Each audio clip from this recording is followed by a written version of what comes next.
다시 이제 예수님이 만난 사람들 시리즈로 돌아왔는데요.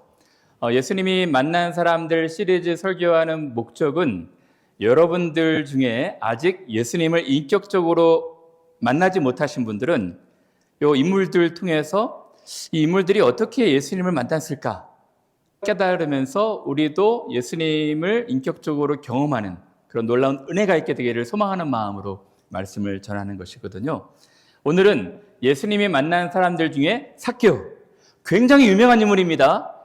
주일학교 때부터 이 삭개오는 청소년들은 들어서 알고 있을 거예요. 삭개오, 우리 친구들 잘 알고 있죠? 삭개오 하면 기억나는 게 뭐예요? 키 작은 삭개오, 예수님 만나 뽕나무에 올라간 거죠. 키 작고 부자 세리장인데 예수님 너무 만나고 싶어서 돌 무화과 나무 뽕나무에 올라가서 예수님 만난 거예요. 이 삭개오는 굉장히 유명한 본문이라 어린아이부터 장년의 일까지 다 아는 본문이거든요. 그런데요, 저는 이 삭개오 기사를 통해서 아주 중요한 두 가지를 얘기하고 싶어요. 첫 번째는 삭개오의 변화입니다. 여러분, 많은 분들이 이 삭개오를 언급하면서 삭개오가 예수님이 요청하지도 않았는데 갑자기 내 재산의 절반을 가난한 자들에게 주겠사오며 내가 혹시 토색하고 도적질한 일이 있으면 4배나 갚겠습니다. 예수님이 요청하지 않으셨거든요. 그 이후에 예수님께서 이 집에도 구원이 이르렀다 라고 말씀하신 것입니다. 어떻게 이 삭개오가 놀랍게 예수님이 요청하지 않으셨음에도 불구하고 변화될 수 있었을까? 이 삭개오의 변화에 초점을 좀 맞춰서 말씀을 드리고 싶습니다. 두 번째는 예수님이 돌아가시기 일주일 전이었습니다. 예수님이 돌아가시기 7일 전에 여리고성에서 삭개오를 만난 거거든요. 예수님이 돌아가시기 가장 맨 마지막은 강도겠죠. 십자가상의 강도를 만나시기 전에 삭개오를 맨 마지막에 만나시고 돌아가셨어요. 그러면 3년 내내 예수께서 여리고를 수도 없이 들어가셨을 텐데 3년 동안은 예수님께서 눈길 하나 주지 않으시다가 왜 마지막 돌아가시기 7일 전에 이 삭개오를 만나셔서 그 집에 스테이하셨을까? 그 부분도 함께 생각해 보도록 하겠습니다. 이 삭개오는 여러분들 잘 아시기 때문에 제가 3가지 질문을 드리면서 이 3가지 질문을 하나씩 살펴보면서 말씀을 생각해 보고자 합니다. 첫째, 삭개오는 왜 뽕나무에 올라갔을까? 삭개오는 왜 뽕나무에 올라가서 예수님을 보고 싶어 했을까? 두 번째, 삭개오는 나무 위에 있을 때 예수님이 삭개오야 라는 이름 부르셨을 때 어떤 느낌이었을까? 삭개오의 심경, 나무 위에 있었을 때 심경에 대해서 생각해 보겠습니다. 셋째는 삭개오가 예수님 자기 집에 유하기 위해서 내려왔을 때 예수님이 요청도 하지 않으셨는데 놀라운 변화, 고백을 하고 있거든요. 왜 그랬을까? 어떻게 그런 변화가, 어떻게 그런 고백이 가능했을까? 그 3가지를 함께 살펴보도록 하겠습니다. 뽕나무에 왜 올라갔을까? 올라가서 예수님의 말씀을 들었을 때 어떤 마음이었을까? 또 예수님이 집에 있었을 때 어떤 일이 있었길래 그가 그렇게 변화될 수 있었을까? 함께 생각해 보겠습니다. 첫 번째입니다. 왜 삭개오는 돌 무화과 나무, 뽕나무에 올라갔을까? 그 부분을 살펴보고 싶은데요. 예수님께서 돌아가시기 일주일 전에 여리고로 들어가셨어요. 여리고 들어가셔서 통과하신 뒤에 예루살렘으로 들어가실 수 있거든요. 근데 1절이 되게 중요합니다. 예수께서 여리고로 들어가셔서 스테이하지 않으시고요. 바로 통과하셨다는 것입니다. 이제 엔터 하셨죠. passing through. 그냥 여리고에서 머물지 않으시고 통과하셨어요. 지금 환영 인파가 예수님을 맞는 환영하는 인파가 많이 모여가지고 예수님 여리고에서 하룻밤이라도 주무시고 가십시오. 그 다음에 6월절 예루살렘으로 입성하십시오. 해서 환영 인파가 다 각본과 시나리오 다 짜놨을 거예요. 어느 집에서 숙박하고 어느 집에서 같이 초대하고 환대하고 다 얘기를 해놨을 텐데 예수님은 여리고 들어가시기 전에 바디메오 소경을 만나시고 나서 그냥 파싱스루 하셨어요. 관심도 없으셨어요. 여리고로 통과하셔서 여리고 성문 밖으로 나오신 것입니다. 나오셨을 때 삭개오를 만난 거였죠. 삭개오라 이름하는 자가 있으니 세리장이요 또한 부자라. 삭개오는 이 이름의 뜻은요, 그 의로운 자, 순결한 자, 정직한 자, 깨끗한 자, 죄가 없는 자 뜻입니다. 전통적인 유대인식 이름이에요. 부모님이 이러한 사람이 되기를 소망하면서 이름을 지어줬겠죠.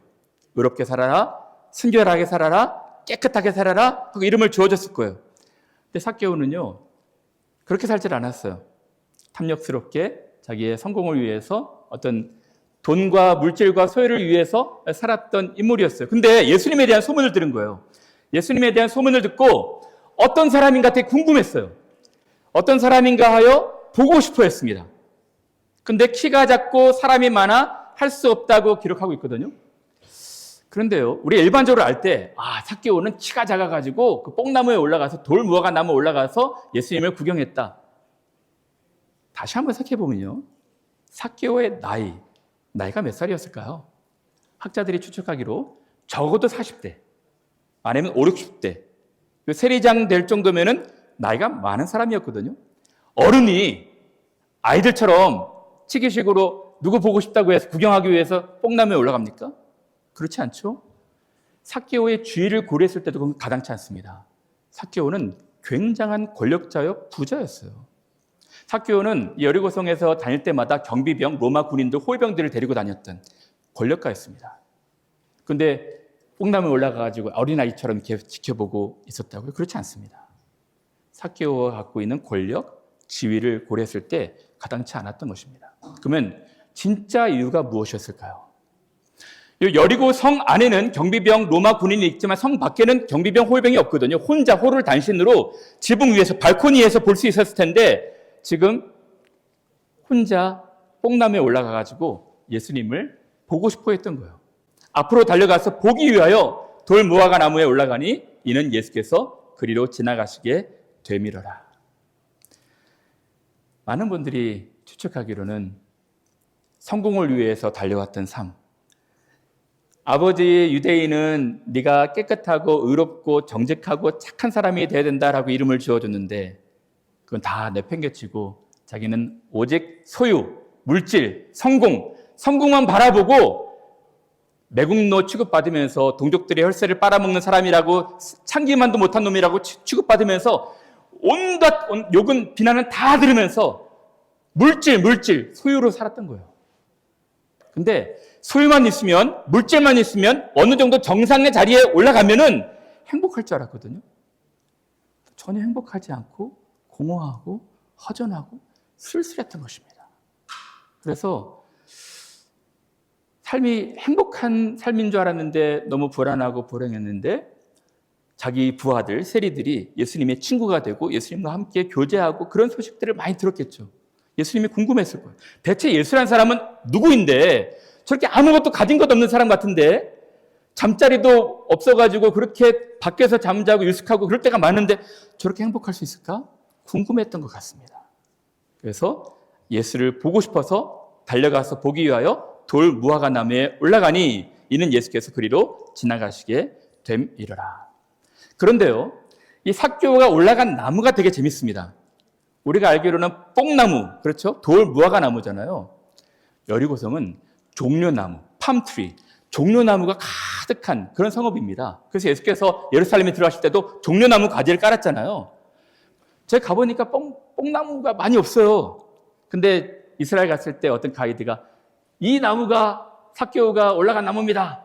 또 저 가이드는 저 나무가 몇 그루 있는데 우리 우스갯소리로 우리는 뽕나무라 하지 않고 뻥나무다. 맨날 뻥 맞춘다라고 말을 했었거든요. 그런데요, 왜 삭개오가 종려나무로 올라가지 않고 뽕나무로 올라갔을까요? 주석가들은 얘기합니다. 종려나무는 30m 높은 곳이라 올라가기가 참 힘이 들어요. 그리고 가지가 많지 않아가지고 이렇게 자기를 숨길 수 있는 은폐하기가 좀 어렵거든요. 근데 뽕나무는 그렇지 않습니다. 뽕나무는 낮아요. 낮는데 열매도 많고 잎사귀도 무성해가지고 자기를 은폐할 수 있는, 숨길 수 있는 좋은 나무가 되는 것입니다. 또 어떤 분들은 얘기하기로 뽕나무를 배양하는 사람, 아모스 선지자처럼 뽕나무를 배양하는 사람, 목자, 가장 당시에 천시받는 직업 중에 가장 하찮은 직업, 목자들이기 때문에 눈에 띄지 않기 위해서 경비병도 없고 호위병도 없기 때문에 삭개오가 목자 행세를 하고 들켜도 목자인 채 하려고 숨기어서 뽕나무에 올라갔을 것이다 라고 말하는 분들이 많아요. 저도 그것이 일리가 있다고 생각합니다. 어쨌든 지금 삭개오는 노출되고 싶지 않았어요. 지금 호위받지 않고 호위병도 없으니까 군중들한테 비난받고 조롱받고 싶지 않아가지고 몰래 예수님이 어떤 사람인지만 보기 위해서 몰래 뽕나무 나무에 올라갔던 것입니다. 왜 그렇게 보고 싶어 했을까요? 삭개오의 마음이 공허했을까요? 야, 나는 모든 것을 가졌는데, 모든 것을 다 소유했는데 이렇게 공허하고 허전한데 예수님이라는 분은 대체 어떤 분일까? 궁금했던 것 같습니다. 오늘날 많은 사람들이 행복해지고 싶어 합니다. 행복해지고 싶어 하는 조건이 무엇입니까? 두 가지가 있을 거예요. 소유겠죠. 돈, 물질. 어떤 것을 많이 가지면 행복하다고 생각해요. 두 번째는 건강. 고통이 없고 외로움이 없고 아픔이 없으면 행복할 것이라 생각을 해요. 그것이 행복의 조건이 맞을까요? 행복의 조건 먼저 제가 예수님에 대해서 한번 얘기해 보고 싶습니다. 예수님은 이 세상에 사실 때 행복하셨을까요? 불행하셨을까요? 예수님이 불행한 삶을 살았다는 것은 말도 안 되죠. 불행은 죄로 인해서 오는 것 아니겠습니까? 예수님은 이 세상을 사셨을 때 불행한 삶이 전혀 아니었습니다. 행복한 삶이었어요. 그런데요, 예수님은 가진 것이 없었잖아요. 소유도 없었고 물질도 없었고 집도 없었고 누울 자리도 없었습니다. 아무것도 없었어요. 극빈의 삶을 사셨거든요. 그리고 예수님은 고통 가운데 계셨어요. 배척도 당하시고 사람들에게 싫어 버림받아 당하시고 또 배신도 당하시고 아프고 외로운 많은 고통 가운데 있었습니다. 근데 예수님은 행복하셨어요. 불행하지 않으셨거든요. 아무것도 없고 외롭고 힘들고 어려웠었는데 고통 가운데 있었는데 왜 그러셨을까요? 기준이 달랐던 것입니다. 예수님의 행복은 사랑이었어요. 하나님에게 사랑을 받고 사랑을 많은 사람들에게 나눠주고 사랑이 그의 삶의 동력이 되었기 때문에 그가 행복하실 수가 있었던 것입니다. 행복은 물질의 소유의 넉넉함이 아니고 우리 어떤 그 고난이 고통이 없는 삶이 아니고 행복은 하나님에게 사랑을 받고 그 사랑을 우리가 서로 흘려보내고 서로 사랑 가운데 서로 하나가 되는 것. 그것이 행복의 조건이라고 말씀하는 것입니다. 어쨌든 지금 삭개오는 많은 것을 가져봤는데 그 가진 소유가 자기를 행복하게 하지 못했던 것 같아요. 그래서 예수님을 보고 싶어 했어요. 두 번째 질문입니다.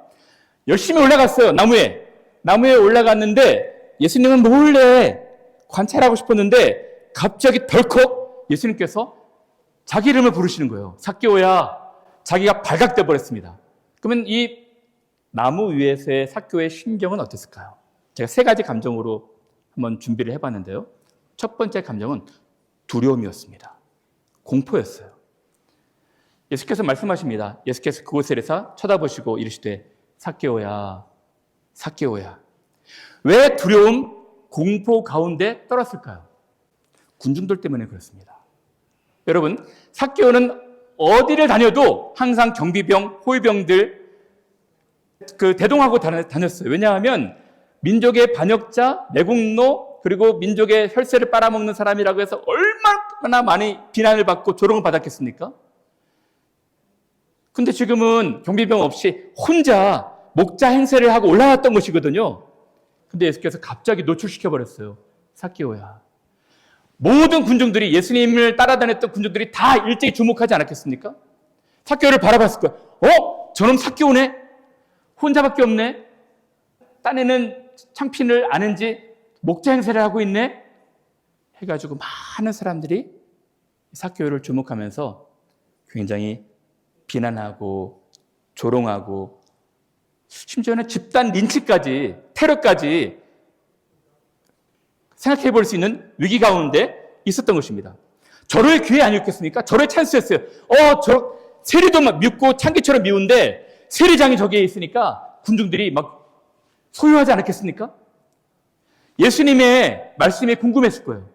예수님이 바리새인들 앞에서 멋지게 화 있을진저 막 야단치고 책망하고 꾸짖었던 것처럼 삭개오를 나무라고 책망하기를 바랬을 거예요. 예수님이 한마디 하면은 군주들이 벌떼처럼 모여가지고 삭개오를 조롱하고 비난하고 아마 투석까지 했을지도 모르겠어요. 삭개오는 벌벌벌 떨었을 것입니다. 무섭지 않았겠어요? 근데 군중들은 너무 절호의 찬스고 적기라고 생각했던 이 삭개오를 처단할 수 있는, 처벌할 수 있는 너무 적기라고 생각했는데 예수님이 그 다음 말이 충격이었던 거예요. 삭개오야, 그 다음 말이 내가 오늘 너희 집에 스테이하겠다. 아니, 예수님은 지금 여리고성에서 들어오실 때 많은 사람들이 숙박도 준비하고 환대할 준비도 다 했는데 그냥 통과하셨거든요. 다시 들어가시겠다는 거예요. 다시 여리고성으로 들어가셔서 그것도 죄인의 집에, 죄인 중에 괴수인 집에, 삭개오의 집에 머무시겠다는 것입니다. 한 박을 주무시겠다는 것입니다. 깜짝 놀랐죠. 내가 오늘 내 집에 유하해야 되겠다. 이제 미움의 대상이 삭개오에서 예수님으로 바뀌었을지도 모르겠어요.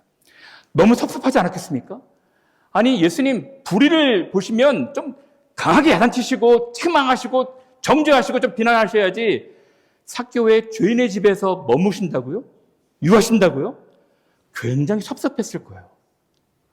이 삭개오에 대한 원망, 미움이 예수님에게 갇혔을 수 있었을 것입니다.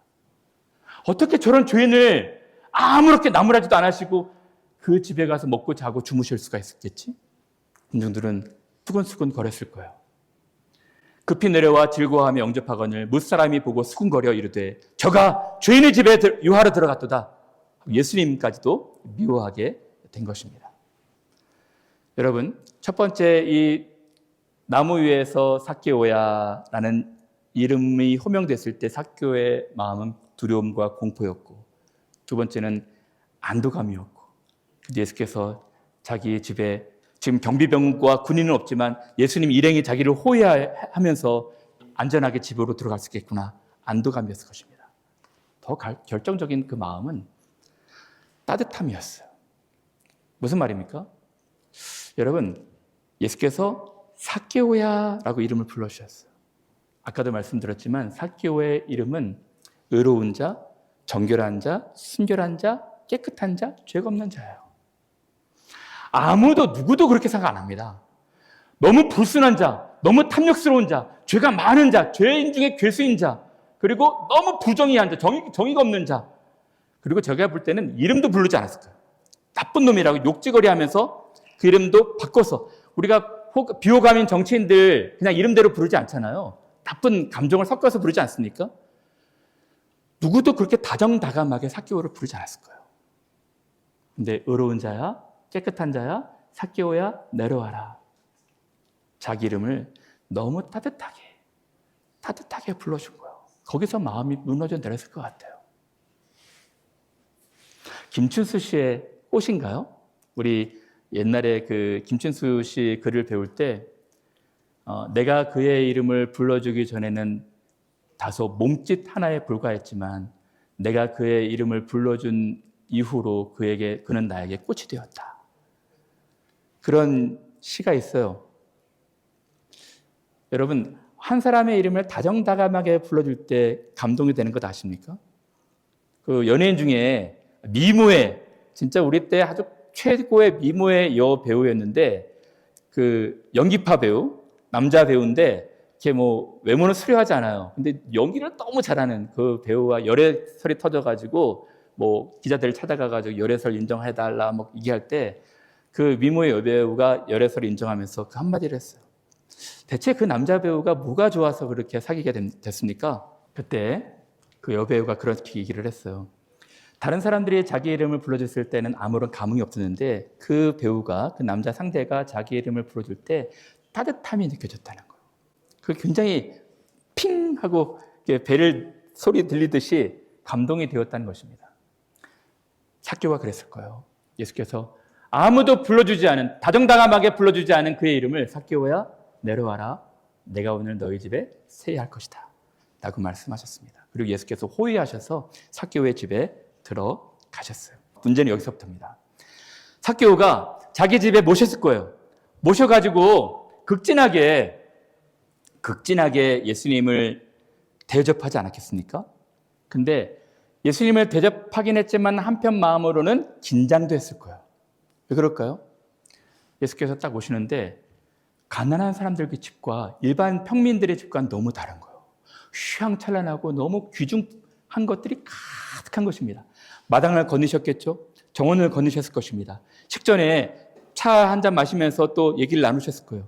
이것도 귀중하고 저것도 귀중하고 온갖 호화로운 귀중품들은 가득했을 거예요. 그래서 삭개오는 혹시 예수님이 이것을 보면서 나무라진 않으실까? 혹시 혼내진 않으실까? 야단치진 않으실까? 걱정하지 않았겠습니까? 긴장했을 거예요. 아무 말씀 안 하셨던 것 같아요. 이 행간에 예수님이 뭐라고 말씀하신 것이 없어요. 식사도 하셨겠죠. 식사하시면서 그냥 얼마나 또 긴장이 됐겠어요. 자기 또 세리 죄인들의 친구시니까 자기 부하 세리들을 많이 데리고 왔겠죠. 같이 함께 식사했을 것입니다. 예수님은 너무 즐겁게, 너무 유쾌하게, 너무 재밌게 말씀만 하시지 야단을 치시거나 책망하시거나 혼내진 않으시는 거예요. 야, 너 이거 어떻게 벌었니? 이거 어떻게 마련했니? 가난한 사람들한테 이거 뺏었니? 한마디만 하시면 제가 그렇게 준비하면서 예수님 말씀 들을 준비를 하고 있는데 아무 말씀을 안 하시는 거예요. 그리고 식후에도 차를 마시면서 예수님 너무 재밌게 삭개오와 세리들과 얘기하고 계신 거예요. 이게 중요합니다. 삭개오의 마음이 어땠을까요? 나와 있지 않지만 저는 이랬을 것이라 생각이 들어요. 아, 이분은 나를 정죄하기 위해서 오신 분이 아니구나. 나를 비난하고 야단치고 책망하기 위해서 오신 분이 아니구나. 나를 사랑하셔서 오셨구나. 나를 좋아하셨기 때문에 오셔서 나와 함께 계시는구나. 삭개오는 자기의 이름을 불러줬을 때부터 마음이 무너져 내리기 시작하더니 자기 집에서 예수님께서 너무 따뜻하고 즐겁고 유쾌하게 자기와 함께 식사하시면서 깔깔깔 웃으시면서 대화하실 때 그분의 사랑을 느꼈을 거예요. 한없이 무너지지 않았겠습니까? 예수님이 아무 말씀 안 하셨는데 먼저 얘기합니다. 삭개오가 서서 주께 여짜오되 주여 보시옵소서 내 소유의 절반을 가난한 자들에게 주겠소. 불가능한 일이었어요. 평생 40대, 50대, 60대까지 평생 모은 돈이었습니다. 그 물질과 소유 때문에 온갖 조롱과 비난 다 들어가면서 참으면서 그 물질 지키기 위해서 권력 지키기 위해서 살았던 인물이었거든요. 다 포기하겠다는 거예요. 그리고 혹시 제가 잘못한 것이 있으면 누구의 것을 도적질한 일이 있으면 내 갑절이나 그 이상이라도 갚겠습니다. 다 포기한 것입니다. 놀라운 변화예요. 예수께서 뭐라 말씀하십니까? 그제서야 비로소 말씀하십니다. 예수께서 이르시되 오늘 구원이 이 집에 이르렀으니 이 사람도 아브라함의 자손이미로다. 인자가 온 것은 잃어버린 자를 찾아 구원하려 함이니라. 사랑하는 여러분, 이제 제가 딱 3가지로 짧게 적용하고 마치도록 하겠습니다. 예수님이 만난 사람들 삭개오를 통해서 우리가 3가지 교훈을 생각해 보았으면 좋겠는데요. 첫 번째는 모든 것은 다 때가 있다는 것입니다. 여러분, 예수께서 3년 공생애를 하셨는데 이 유월절을 지키러 여리고성으로 자주 드나드셨거든요. 자주 출입하셨어요. 출입하시면서 마태를 부르시기 전에 세리 중에서 가장 낮은 직급 세리가 아니라 세리장 정도 삭개오를 부르셨으면 더 파워풀한 영향력이 있는 사람이 되지 않았겠습니까? 복음 전도하는데. 그런데 예수님은 눈길조차 주지 않으셨어요. 삭개오 1년, 2년, 3년 내내 삭개오에 대해서 언급도 하지 않으셨습니다. 삭개오를 3년째 만나고 계시는 거예요. 무슨 뜻이 있을까요? 여러분, 우리 물이 끓는 온도 98도, 99도까지는 물이 끓지 않다가 이 100도가 됐을 때 물이 확 끓거든요. 부글부글 하면서. 그걸 임계점이라고 합니다. 그래서 크리티컬 포인트, 수학적으로 그렇게 말하고 있거든요. 우리 예수님과의 만남도, 인격적인 만남도 임계점이 있다는 거예요. 무슨 말일까요? 모든 것은 다 때와 기한이 있는 거예요. 심령이 가난한 자는 복이 있나니 천국이 저희 것이며. 누가 예수님 만날 수 있을까요? 심령이 부유한 상태는 절대 예수님 못 만난다는 것입니다. 심령이 부유한 사람, 심령이 부유한다는 것이 무엇일까요? 자기 지혜, 자기 생각, 자기를 의지하는 사람들, 소위 잘 나가는 사람들, 모든 것이 잘 되는 사람들, 하나님 없이도 살 수 있는 사람들, 하나님 뺏질 않아요. 교만합니다. 교만한 사람들은요, 아무리 복음을 전해도 들어가질 않아요. 그래서 저도 목회하면서 때를 잘 살핍니다. 복음을 전할 때 모든 것은 때와 기한이 있는 거예요. 자기를 높이고 자기를 교만하게 생각하고 그럴 때는요, 아무래도 복음이 안 들어가요. 근데요, 어떤 한계를 만났을 때, 자기의 자신의 어떤 그런 한계를 발견했을 때, 어떤 사고나 사건이나 어떤 어려움을 통해 가지고 자기의 그 바닥을 경험했을 때, 마음이 깊이 다운됐을 때, 임계점입니다. 크리티컬 포인트인 거예요. 부글부글 끓는 포인트가 되는 거예요. 심령이 가난한 자는 부유한 상태에서는 전혀 못 만납니다. 근데 가난했을 때, 삭개오의 경우에는 내가 물질도 소유도 권력도 지위도 다 얻어봤지만 너무 공허하고 너무 허전한 거예요. 이런 삶이 진짜 삶일까? 그리고 예수님에 대해서 궁금해할 때, 제가 볼 때는 98도, 99도였어요. 그때까지는 예수께서 기다리신 거예요. 기다리셨던 것입니다. 여리고로 들어가셔도 삭개오에 찾질 않으셨어요.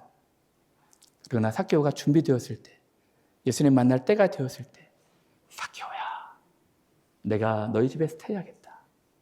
아무 말씀 안 하시고 껄껄껄껄 웃으시면서 교제하시다가 삭개오의 마음이 딱 100도가 되었을 때 그가 무너져 내렸던 것입니다. 그러므로 여러분들도 전도하실 때 이런 지혜가 필요해요. 어떤 사람이 마음이 부유하고 교만하고 아무것도 받아들이지 않는 그런 마음이 있으면 아무리 전도해도 들어가지 않습니다. 기다려주는 것입니다. 기다려줘야 돼요. 또 기다려주고 또 기다려주고 또 기다려주고, 자신의 한계를 깊이 깨닫고 슬퍼하고 울고 있을 때 그때 복음을 전하는 것입니다. 복음이 마음속으로 깊이 다가오는 것이죠. 두 번째입니다. 이 삭개오를 통해서 배울 수 있는 교훈 두 번째, 방식입니다. 예수님께서 사람들을 대할 때, 사람들을 만날 때 다 방식이 다르셨어요. 다 천편일률적으로 똑같이 만나지 않으셨습니다. 바로 이 19장 앞에 18장에 똑같은 인물을 만나거든요. 부자 청년 관원이었습니다. 부자 청년 관원이 예수님 앞에 찾아와요. 찾아와서 선생님, 제가 무엇을 해야지 영생을 얻을 수가 있겠습니까? 전 이것도 하고 저것도 하고 이 선행도 하고 저 선행도 하고 다 했습니다. 그때 예수께서 요청하셔요. 네가 갖고 있는 소유를 다 팔아라. 다 팔아서 가난한 자들에게 줘라. 삭개오에는 그런 부탁을 안 하셨거든요. 그 부자 청년한테 돌직구를 날리시는 거예요. 그래도 부자 청년은 듣질 않았습니다. 근심하며 소심에 가득한 얼굴로 돌아갔던 것이죠. 때때로 예수께서는 바리새인들이나 다른 사람들 돌직구를 날리시는 거예요. 거듭나야 된다. 네가 예수를 만나야 된다. 회개하라 말씀하셔요. 또 어떤 사람에게는 한없이 부드럽게. 바디메오 같은 이제 부자 청년 만나고 나서 여리고성 바로 앞에서 바디메오를 만났거든요. 바디메오도 구원받는 믿음이 있음을 보시고 무엇을 원하느냐? 한마디 하셨어요. 그리고 고쳐주셨습니다. 여러분, 모든 사람들 다 방식이 달라요. 저도 목회하면서 되게 중요하게 여기는 것이 이것입니다. 사람들마다 다 예수님 만나는 그 크리티컬 포인트가 다 달라요. 방식도 다 다릅니다. 어떤 사람은 한없이 유하게 대화해야 되고 어떤 사람은 때때로 강하게 드라이브할 때가 있어요. 예수님도 그 사람의 성격과 기질과 모든 상황에 따라서 만나 주신 것입니다. 여러분들 그래서 전도할 때 기회가 좀 필요해요. 지혜가 좀 필요합니다. 마지막 세 번째로 행복입니다. 여러분, 이 삭개오는 이름에 걸맞지 않게 살았어요. 부모가 이름을 지어줄 때 얼마나 소망 가운데 이 마음을 두면서 너는 의롭게 진실하게 순결하게 살아가라 하고 이름을 지어줬겠어요. 삭개오는 부모의 기대는 저버리고 오직 이 성공, 정상의 자리 여기에 대한 욕망으로 그리디하게 살았습니다. 근데 그 정상의 자리에 가니까 아무것도 없는 거예요. 공허했습니다. 이러한 가진 삶, 넉넉한 삶이 아니라 예수님에게 사랑받는 삶이 진짜 행복한 삶이구나. 여러분들에게 권면합니다. 진짜 행복은 목자를 만나는 거예요. 목자 대신 주님을 만나는 것입니다. 진짜 행복은 많은 사람들이 착각할 때 아주 강인한 그 담대한 양이 되고 싶어요. 우리는 성경이 우리 인간의 자아상을 다 양이라고 말하고 있거든요. 사자가 아니에요. 곰도 아닙니다. 우리는 발톱도 없고 강하지 않아요. 우리는 스스로의 힘으로 살 수 없는 존재입니다. 성경은 우리를 양이라 표현하고 있는 거예요. 목자의 돌봄이 필요한 양이라 말하고 있는 건데 우리는 다 사자인지 곰인지 늑대인지 들개인지 착각하고 있는 거예요. 그래서 어떤 양들은 뭐 발톱 끼고 이빨 달고 뭐 소리 크게 막 내고 연습하고 어떤 좋은 학교 양, 뭐 60평짜리 사는 집의 양 다 흉내내 보지만 양인걸요. 진짜 양의 행복은 자기를 위해서 목숨을 버리는 목자가 있을 때 행복인 한 것입니다. 여러분, 스스로 우리가 강한 척하는 양들이지 마시길 바랍니다. 다윗은 왕이었지만 자기는 양으로 고백을 하고 있어요. 하나님께서 목자가 대신에 자기는 부족함이 없다고 고백을 하고 있습니다. 여러분, 목자가 있는, 자기를 위해 생명을 버리는 목자가 있는 양이 행복한 양이 되는 것입니다. 오늘 여러분들이 삭개오처럼 인생의 청년, 장년도 있겠지만 청소년들도 진짜 인생의 목적, 저는 여러분 돈을 많이 버셨으면 좋겠어요. 부자들도 크리스찬들이 꽤 많았으면 좋겠습니다. 그래서 열심히 하셔가지고 돈도 많고 소유도 많았으면 좋겠어요. 단 이것은 목적이 돼서는 안 됩니다. 수단이 될 수 있을지언정 목적이 돼서는 안 돼요. 그게 진정한 행복은 행복이 없는 것입니다. 예수 그리스도 안에 참된 행복이 있음을 알고 삭개오처럼 예수님을 경험해서 인생이 바뀌고 변화되는, 그래서 변화된 삶을 살아가는 우리 귀한 여러분들 되시기를 간절히 바랍니다.